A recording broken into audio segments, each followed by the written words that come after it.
So mag-code naman tayo ng C++ recursion.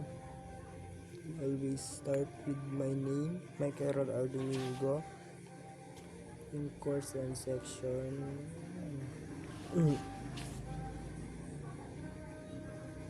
activity 7 C++ recursion.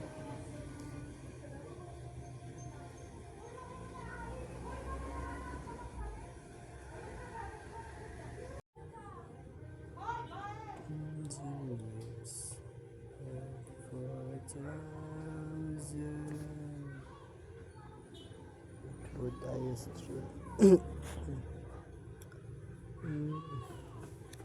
tas kailangan natin mag-leave ng space. Number 6 na tayo.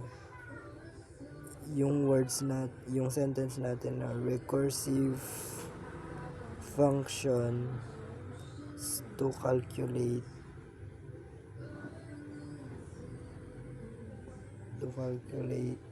the factorial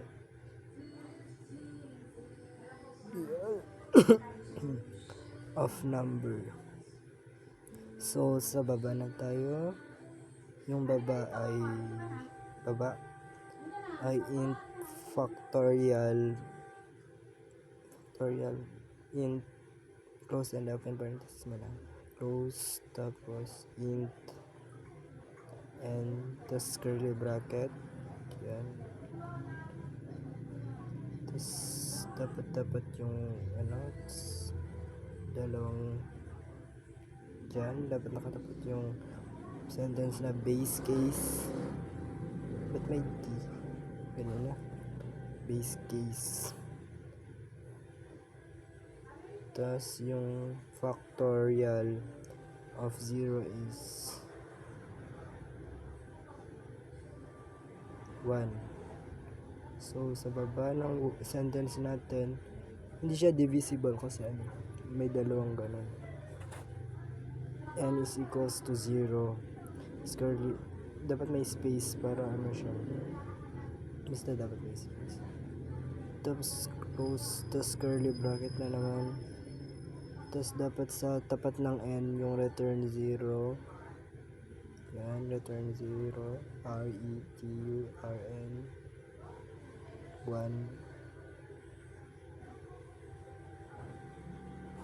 Return 1. Oo, return 1. Tas curly bracket sa tapat ng if.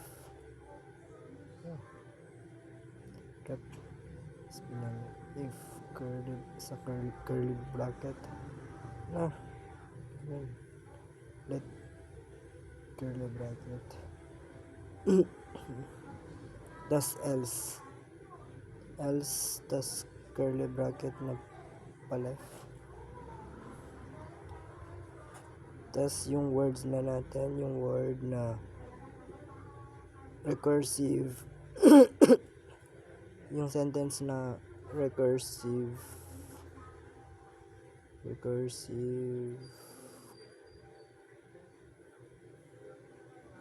case, tas belong to doc and tas yan, tas equals n times saan yun? Yan, close and open parenthesis n1 n minus 1 para sorry equation mark, tas return and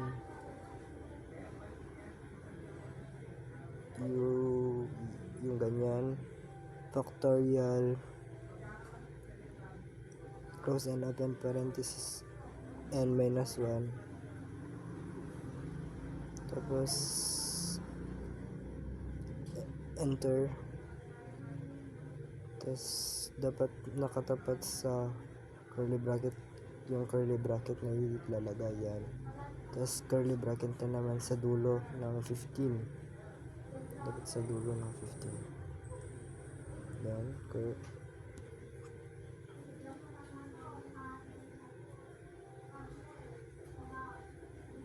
int main close and open parenthesis curly bracket versus.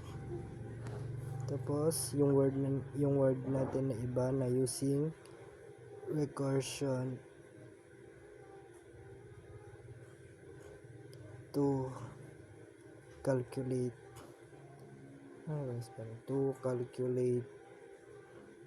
factorial. Tapos sa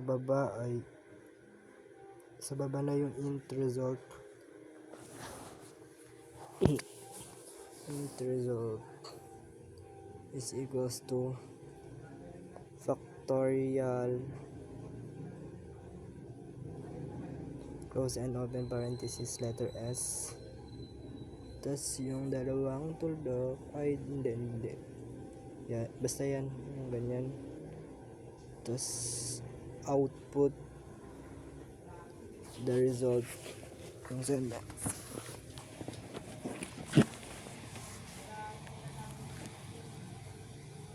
std count.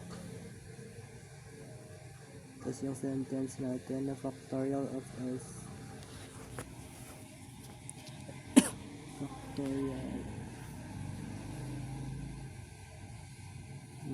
factorial of 5 is equals to space the result